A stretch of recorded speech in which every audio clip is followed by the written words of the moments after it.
Syederalun mahasiswa Universitas Islam Kebangsaan Indonesia BIRN pada Senin 25 Mei 2024 berhasil mengumpulkan 45 kantong darah dalam kegiatan donor darah bersama UTD RSUD BIRN di kampus tersebut. Ketua Panitia Donor Darah Ashraf Maulidin mengatakan para mahasiswa bersama unsur kampus secara rutin melaksanakan donor darah minimal 3 bulan sekali.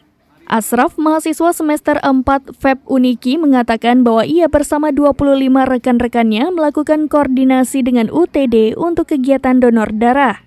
Mereka mengundang jajaran Kodim 0111 BIRN, Satpol PP dan WH, Dinas Sosial, pegawai kantor Camat Jempa, dan masyarakat lainnya.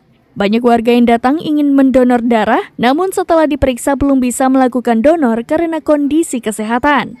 Wakil Rektor 2 Uniki, Khairul Bariah, mengatakan mahasiswa digerakkan untuk berbagai kegiatan sosial, salah satunya donor darah dengan tujuan untuk meningkatkan kepedulian sosial kepada masyarakat.